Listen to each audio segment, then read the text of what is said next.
अस्सलाम वालेकुम दोस्तों, उम्मीद है सब ठीक ठाक होंगे। दोस्तों, मेरे शुफ़ा वाली वीडियो के कमेंट्स में कुछ दोस्तों ने ये सवाल किया था कि जी शुफ़ा से बचने का तरीका क्या है। अब मैं कोई ऐसा तरीका तो आपको नहीं बताने वाला कि तरीका क्या है, और वो एक नेचुरल राइट से जो है किसी को अगर आप महरूम करना चाहते हैं तो कानून डेफिनेटली उसका कोई तरीका कभी नहीं बताएगा। तो तरीका ऐसा बात नहीं करेंगे, लेकिन जो जनरल प्रैक्टिस में जो चीज़ें हो रही हैं मैं वो आपको बताऊंगा। दूसरा सवाल ये था कि शुफा किस प्रॉपर्टी पे हो सकता है। ज़रई पे हो सकता है, ये सिकनी पे भी हो सकता है। दूसरे नंबर पे आज हम इस पे बात करेंगे। तो सबसे पहले हम बात कर लेते हैं कि जी शुफा से बचने का तो कोई तरीका है। तो एक चीज़ मैं आपको बता दूं कि ये जो शुफा का केस होता है ये बहुत ही मुश्किल केस है। मैं फ्रैंकली एडमिट करता हूँ कि हमारी जो सिविल प्रैक्टिस है इसमें शुफा के दावे बहुत कम डिग्री होते हैं, और उसमें वजह ये नहीं होती कि कानून में कमज़ोरी है इशू, और ना ही इसमें कोई ऐसा है इशू। इसमें ये है कि जो कानून इसमें बनाया गया है उसमें जो काम करने वाला होता है शुफा क्लेम करने वाले का, वो पूरी तरह से क्लेमेंट का जो भी काम होता है वो पूरी नहीं होता। मिसाल के तौर पे जब पहली तलब करनी है, फर्स्ट तलब उसकी, तो वो फर्स्ट तलब जो है वो दो गवाहों की मौजूदगी में करनी होती है। अब लोगों को इसका पता ही नहीं है कि जब उन्होंने सुनना है तो उन्होंने जो भी जिस मजलिस में मौजूद है उसी वक्त इस बात का ऐलान करना है कि ये प्रॉपर्टी जो सेल हुई है वो मैं ख़रीदना चाहता हूँ और मैं इस पे केस करूँगा और मैं कोर्ट जाऊँगा, इतना कह देना। और फिर वो गवाह कोर्ट में प्रोड्यूस होते हैं और वो गवाही देते हैं कि जी हमारे सामने इसने फ़ौरन उसी वक्त जब इसने इसको सुना तो उस वक्त उसने फ़ौरन मौके पे ये कहा कि जी मैं इसका क्लेम करना चाहता हूँ। ये सबसे पहली कंडीशन है जो लोग पूरी नहीं करते। ये होनी चाहिए पूरी। अगर इसी में ज़ाहिर है फिर खामियां ढूंढी जाती हैं और वो किया जाता है।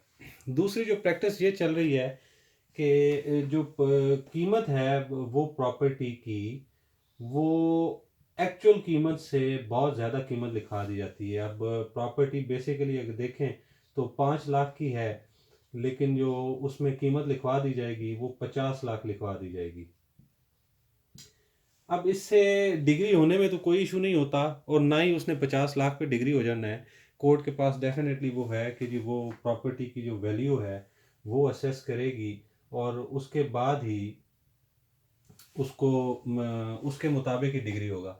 लेकिन इसमें हर्डल एक ज़रूर क्रिएट हो जाती है, और हर्डल ये क्रिएट होती है कि जब ज़र सोम जमा करवाना होता है, 1/3 कोर्ट ने जब उसका वो कोर्ट ऑर्डर करती है, तो वो ज़र सोम आपको वो जमा करवाना पड़ेगा जो उस डीड में लिखा होगा। अब उधर अगर 50 लाख है तो उसका तीसरा हिस्सा जो भी 17-18 लाख बनेगा वो जमा करवाना पड़ेगा। अब मसला क्या हो गया? मसला ये हो गया कि आपने तो एक्चुअल कीमत ही 5 लाख उसकी है, तो 5 लाख देने के लिए तैयार हैं, और जब 15 लाख आपको, ये 17 लाख आपको कोर्ट में उसकी ज़र सौम जमा करवानी पड़ेगी, तो लोग अक्सर वहीं से भाग जाते हैं और वो उसमें फर्दर नहीं आते।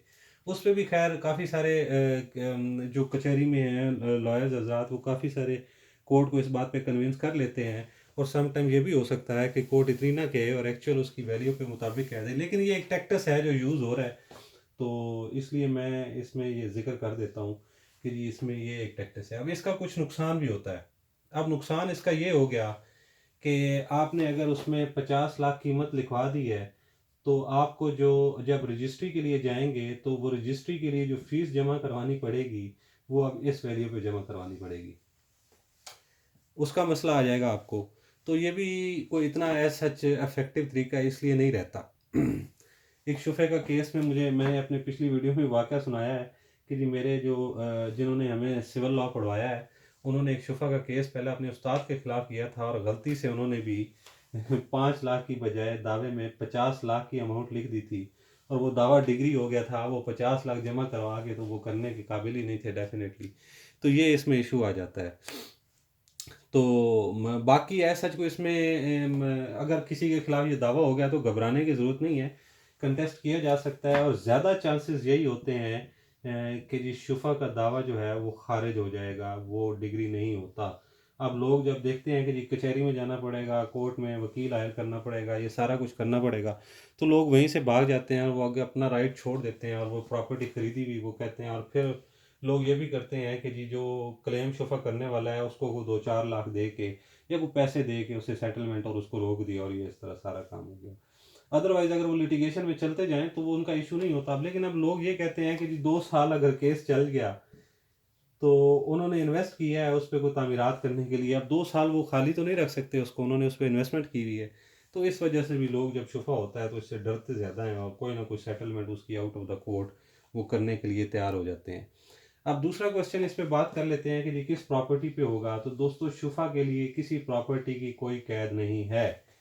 वो ज़रई पे भी हो सकता है और सिकनी पे भी हो सकता है, उसमें ऐसा कोई कैद नहीं है। और वो कमर्शियल पे भी हो सकता है।